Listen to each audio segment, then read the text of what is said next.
na sa iyo'y nagmamahal. Huwag mong sayangin ang panahon, pagkat ito'y may hangganan. Buksan mo ang pintuan kasama ng iyong puso.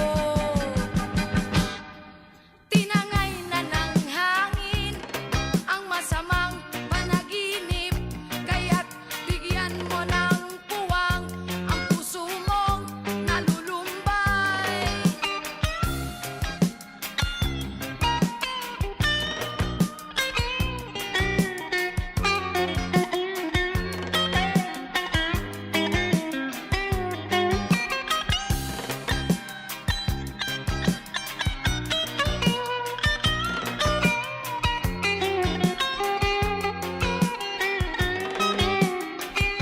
Kaya't huwag sanang damdamin